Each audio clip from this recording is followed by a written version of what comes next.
What's up, you guys? It's you here, back with another one after literally over a year. I'm sorry about that. Just things got hectic with COVID and whatnot, and I wasn't able to get a job and go and pay for new things I needed for getting a new setup. But I'm back. I got it all finally. So yeah, I it'll be worth the wait. All right.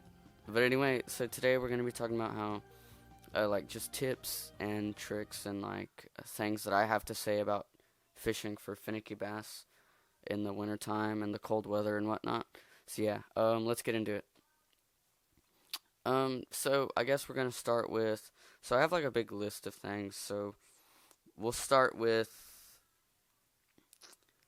like I guess techniques and um I guess the first thing I would say is be as realistic as possible. Right? You're gonna wanna. I'm gonna move the mic a little bit more. I personally, I like finesse fishing a lot. So this is kind of just what I do. This is my thing, and I would say be as realistic as possible and fish as slow as possible too. Right?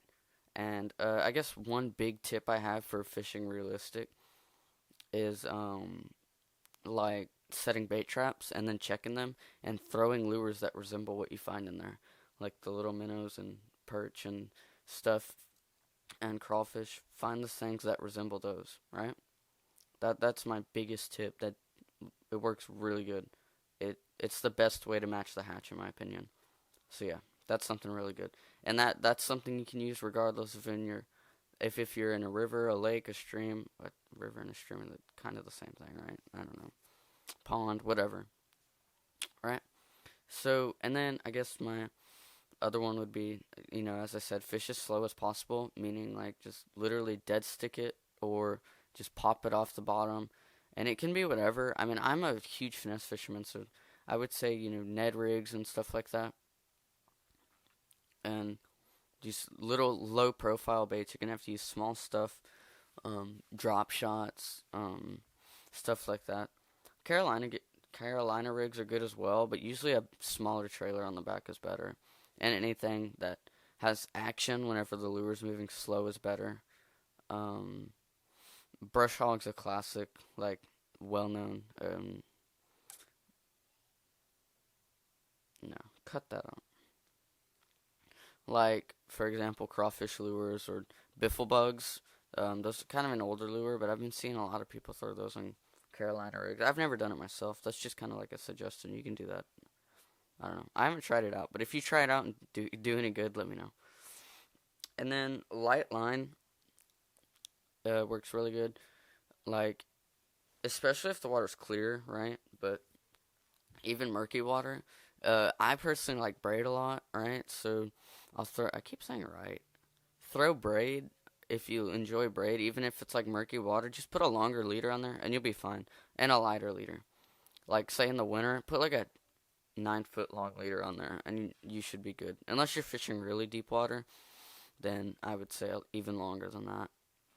And then I don't know. I would say those are probably my biggest tips right there. Those, especially with Ned rigs, it's seriously you can do really killer with a Ned rig because I feel like the fish just don't see that near as much as they see most baits. My dog's barking. I don't know if you can hear.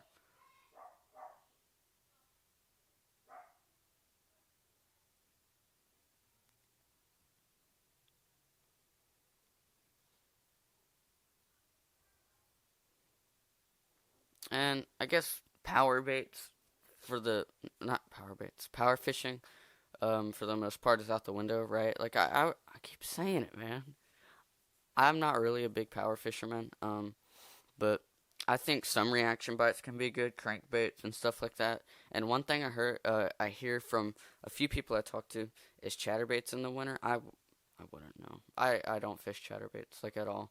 I actually bought one and I'm planning on making a video using it for the first time. But anyway, yeah, I don't really use chatterbaits. So stuff like that I hear is good. Crankbaits though, crankbaits are good in the winter, like deep divers that are digging into the ground and stuff and stirring up rocks. That can work. Um, and then fish as deep as possible, man. Like literally, just The deeper water you can fish, the better. Now, I don't mean like if the lake gets 120 foot deep, don't go fishing 120 foot deep water. I mean, but just wherever the fish are, like say if you have a sonar on your boat, I would say go fishing for deeper water, or creek channels is a good one. If you don't have a sonar or anything, just go up creek channels and fish the deep parts of the creek channel. That's how you can do good. My dad actually caught a 7 pounder last winter doing that. So, you can do pretty good fishing creek channels. It's a pretty reliable plan B or just plan A.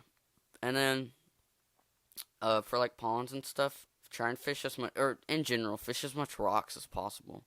But especially in ponds, because usually there isn't going to be that deep water, so the fish are going to be on the heat source, right?